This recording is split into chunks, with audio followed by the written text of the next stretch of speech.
আবারও চলে আসলাম একটা নতুন ব্লগ নিয়ে। কেমন আছো সবাই? সবাইকে গুড মর্নিং, সুপ্রভাত, শুভ সকাল জানিয়ে আবার আমার একটা ব্লগ শুরু করছি। এই যে সকাল সকাল মেয়েকে দিয়েও শুরু করলাম। এটা মুড়ি খাচ্ছিলাম, একটু মশলা মুড়ি বানিয়ে।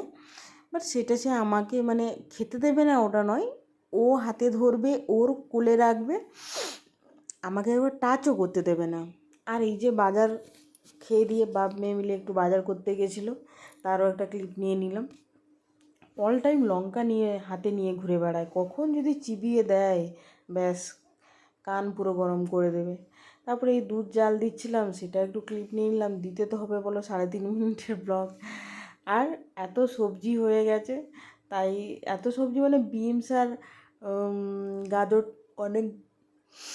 অনেকটাই হয়ে গেছে। তাই ভাবলাম চলো, অনেক দিন ধরে সুজির উপমা বানাবো বলছিলাম, আজকে একটু বানিয়ে নিই। তো আমি একটু পেঁয়াজ দিয়েছি, অনেকে পেঁয়াজ ছাড়াও বানাও। আমি দেখলাম কার একটা ভিডিওতে কেরা বানিয়েছে পেঁয়াজ দিয়ে দিয়ে, আমার ভাবলাম দেখি কেমন লাগে পেঁয়াজ দিয়ে। আমি পেঁয়াজ দিয়ে এটা ফার্স্ট টাইম ট্রাই করলাম, নইলে পেঁয়াজ ছাড়াই আমি বানাই। আর বেশি সবজি তাই কম সুজি দিয়েছি, আমি একাই খাবো। কারণ এইসব আমার বর একদম ছুঁয়েও দেখবে না। তাকে একটু মাংসের ঝোল, মাছের ঝোল, ডিমের ঝোল, একটু ঝোল, একটু 1 ইঞ্চি তেল ভাসবে ওরকম একটু করে দিতে হবে, ব্যাস তাতেই সে খুশি।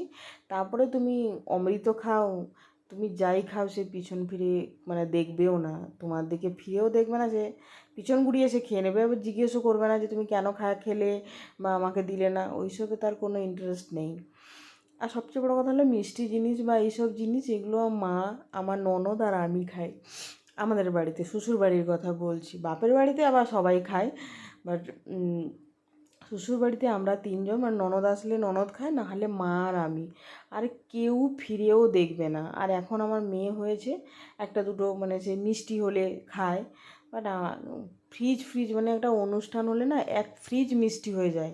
সবাই আবার যে আত্মীয় স্বজনরা যায় তাদেরকে আমি 1 প্যাকেট করে দিয়ে দিই, এরকম নষ্ট হবে, এত মিষ্টি কে খাবে? কেউ খায় না। আর যেটুকু পড়ে থাকে সেটা মা আর আমি করে শেষ করি, নাহলে অর্ধেক ফেলাই যায়, পুরো নষ্ট হয়ে গেলে কদিন থাকবে, কেউ খায় না। এই যে দেখো আমার মেয়ের বদমাশিটা দেখো, সেই পাইপলাইন থেকে সব কিছু সে ছুরি, তারপরে ওই যে সব খোসাটা আনাজের খোসাগুলো দিয়ে দিতে হয়েছে, সেগুলো তারা সেইখান থেকে ফেলছে।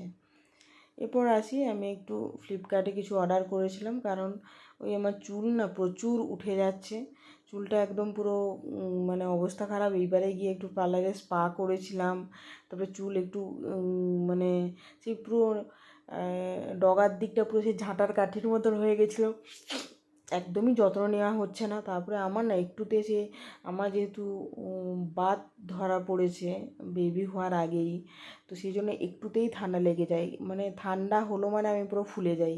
রাত্রে যদি ভাত কন্টিনিউয়াস খাই, রাত্রে বলছি 2-3 বার যদি ভাত খেয়ে নিই, বা কখনো আমাদের গ্রামের দিকে হয় না, একটু পান্তা ফান্তা খেয়ে নিলাম, তাহলে হয়ে গেল, আমি তারপরের দিন ফুলে গেলাম, পুরো পাটা ফুলে যায় এরকম আর কি। তাই সবসময় ঠান্ডা লাগানো যায় না, তো সেই জন্য আর যত্ন নেওয়া হচ্ছে না, চুল পুরো অবস্থা খারাপ। আর একটাই বলো মেয়ে হয়েছে, আরও তো বাকি আছে, বুড়ি হয়ে যাচ্ছি, তো সেই জন্য একটু যত্ন নিচ্ছি। আমি মজা করলাম আর এইসব নিয়েছি একটু হেনা করব বলে। ঠিক আছে, টাটা আজকের মতন, বাই বাই।